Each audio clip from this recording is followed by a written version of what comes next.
20 दिनों में एक बढ़िया सी एनालिसिस करके हम आयोग के पेपर के लेवल तक पहुंच सकते हैं और अपना एग्जाम क्लियर करना, अगर लीक नहीं हुआ दोबारा से तो उसे सुनिश्चित कर सकते हैं। तो आप ये जान जाएंगे कि ये एग्जाम बहुत कंसिस्टेंट है, बहुत ज़्यादा अपने सिस्टम से डेविएट नहीं करता। तो अब अगर बचे हुए दिनों में रिवीजन हमको प्लान करना है तो ये जो डिस्कशन हम लोगों ने किया है इसके आधार पर हम प्रायोरिटी सेट कर सकते हैं। करंट को तैयार करते समय सेकेंडरी और टर्शरी इंफॉर्मेशन को भी ध्यान रखना है।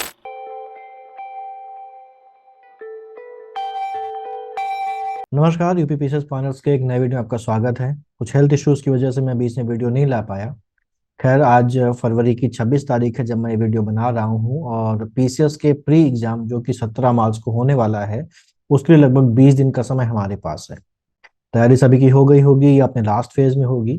अब इन लास्ट डेज में कुछ नया नहीं पढ़ना है, बस रिवीजन करना है और जो भी टॉपिक्स या पॉइंट्स ऐसे हैं जिनमें हमें कॉन्फिडेंस नहीं आ रहा है या जो हमें परेशान कर रहे हैं उन्हें थोड़ा सा पॉलिश करना है। अब इस पॉलिशिंग और कंसोलिडेटिंग फेज में अगर हम इस काम को थोड़ा सिस्टमैटिक और प्रायोरिटी का ऑर्डर सेट करके करेंगे तो चीज़ें आसान और प्रोडक्टिव हो जाती हैं। अभी अभी आपने आरओ का भी एग्जाम दिया है और उसमें आपने जी तोड़ मेहनत भी की, लेकिन उसका हश्र बहुत खराब हुआ। जिसके लिए हमें आवाज उठाते रहनी है, कमजोर नहीं पड़ना। अपनी पढ़ाई के साथ साथ इस अन्याय का विरोध करते जाइए, क्योंकि जब आप अपने साथ हुए अन्याय का विरोध नहीं कर पाएंगे तो प्रशासन में पहुंचने के बाद दूसरों के साथ न्याय कैसे कर पाएंगे। तो ये मुहिम भी जारी रहे और पढ़ाई भी जारी रहे, क्योंकि एग्जाम जो पीसीएस का है वो 17 मार्च को होना निश्चित है, वो आगे नहीं जाएगा। वैसे आरओ और पीसीएस के प्री की जीएस लगभग एक जैसी है, लेकिन प्रश्नों और प्रायोरिटीज में काफी अंतर है। यहाँ पेपर का पैटर्न और सब्जेक्ट्स की इंपॉर्टेंस में भी थोड़ा बहुत अंतर पाया जाता है। तो इन 20 दिनों में, लगभग 20 दिनों में एक बढ़िया सी एनालिसिस करके हम आयोग के पेपर के लेवल तक पहुंच सकते हैं और अपना एग्जाम क्लियर करना, अगर लीक नहीं हुआ दोबारा से तो उसे सुनिश्चित कर सकते हैं।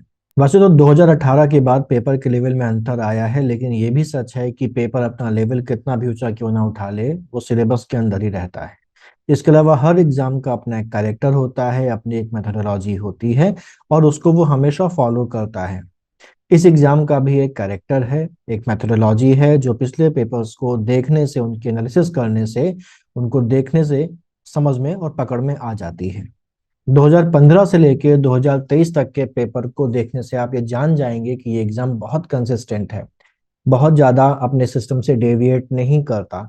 और अगर कभी डेविएट थोड़ा बहुत कर भी जाता है तो वो बहुत जल्दी वापस अपने पुरानी ढर्रे में आ जाता है। अगर हम इस शीट को देखें तो आपको एक पैटर्न दिखेगा कि हर साल हर सब्जेक्ट से मोर और लेस बराबर सवाल पूछे जा रहे हैं। जैसे हिस्ट्री से हर साल 20 से 25 के बीच में सवाल आते हैं, जिसमें 2021 में सबसे कम 19 सवाल पूछे गए थे और 2023 में 26 सवाल पूछे गए थे। हिस्ट्री के अगर अंदर चलें तो उसमें 3 सेगमेंट है, एंशियंट, मिडिवल और मॉडर्न। इन तीनों सेगमेंट में भी लगभग यही चीज देखने को मिलती है। लेकिन हिस्ट्री के इन तीनों ही सेगमेंट में यहाँ पर भी जो मॉडर्न हिस्ट्री है वो लीड करती है।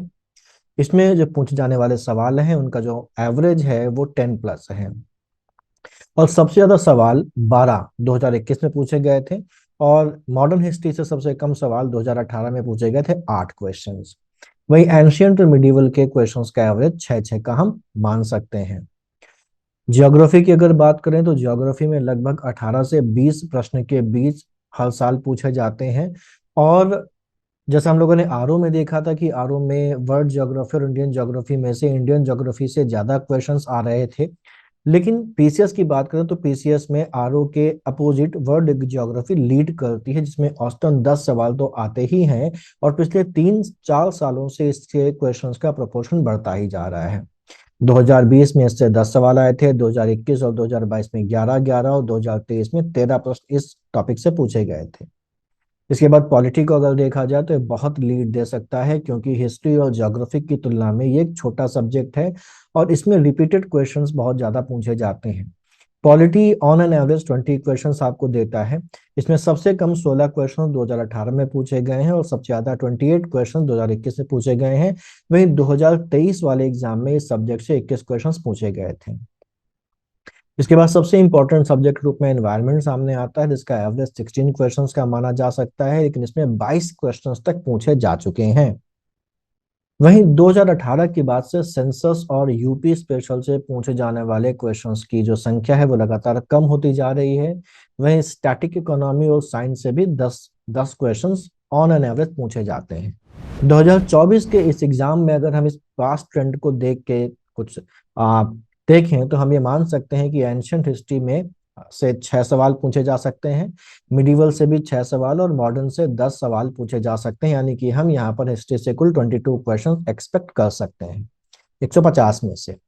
ज्योग्राफी की बात करें तो वर्ल्ड ज्योग्राफी से 10 क्वेश्चंस मैं एक्सपेक्ट कर रहा हूँ और इंडियन ज्योग्राफी से 9 क्वेश्चंस एक्सपेक्ट कर रहा हूँ, यानी कि ज्योग्राफी से 19 से 20 सवाल आ सकते हैं, पॉलिटी से 20 सवाल आने की उम्मीद रख सकते हैं, एनवायरनमेंट से 16, करंट से 35 क्वेश्चंस, जियोलॉजी से 5, फिजिक्स से 4 और बॉटनी से 2 क्वेश्चंस हम लोग यहाँ पर, और केमिस्ट्री से 4 क्वेश्चन एक्सपेक्ट कर सकते हैं।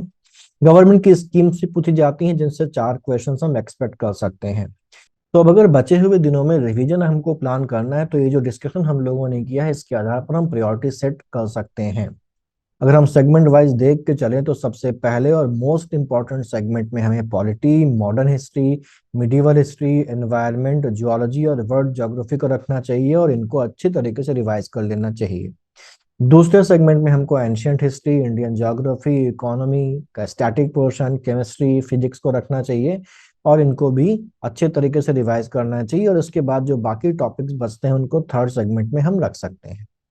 इस प्रायोरिटी में इंपॉर्टेंस देते हुए इन चीजों को रिवाइज करिए। इसके अलावा करंट अफेयर्स एक बड़ा रोल प्ले करता है और हम यहाँ पर 35% एक्सपेक्ट कर रहे हैं 2024 में करंट से।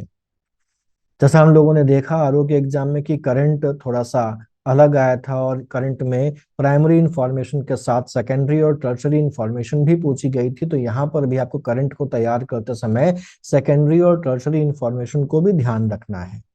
एक बात और ध्यान देनी है, डायनेमिक इकोनॉमी में 2023-24 के साथ साथ 2024-25 का जो बजट है union as well as state दोनों का ही आपको देख लेना है। 2023-2024 का इकोनॉमिक सर्वे देख लेना है, और अभी इस साल सरकार ने इकोनॉमिक सर्वे की जगह जो इंडियन इकोनॉमी का रिव्यू निकाला है उसकी समरी भी आपको जरूर देख लेनी है। अगले वीडियो में हम लोग बात करेंगे कि पॉलिटी और जो दूसरे सब्जेक्ट्स हैं उनके अंदर सबसे इंपॉर्टेंट पॉइंट्स कौन कौन से हैं। तो इन बातों को ध्यान रखिए और इसके आधार पर बचे हुए दिनों की स्ट्रैटेजी को डिसाइड करिए। अन्याय का विरोध करते हुए अपनी पढ़ाई को जारी रखिए क्योंकि आपका फ्यूचर सबसे इंपॉर्टेंट है। मिलते हैं अगले वीडियो में, तब तक पढ़ते रहिए और आगे बढ़ते रहिए। All the best.